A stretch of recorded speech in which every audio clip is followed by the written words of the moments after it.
اس کہانی کا دوسرا مرحلہ جو قرآن مجید میں بیان ہوتا ہے وہ اول تا آخر تمام انسانوں کی ایک ساتھ پیدائش کا مرحلہ۔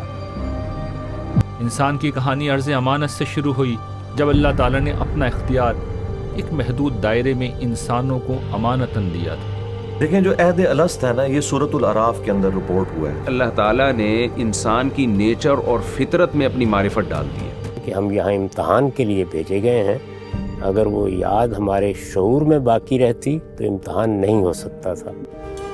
خدا کو ماننا ایک ایسی حقیقت کو ماننا ہے جس کی تائید و تصدیق ہم اپنے اندر سے پاتے ہیں۔ نگاہ شوق میں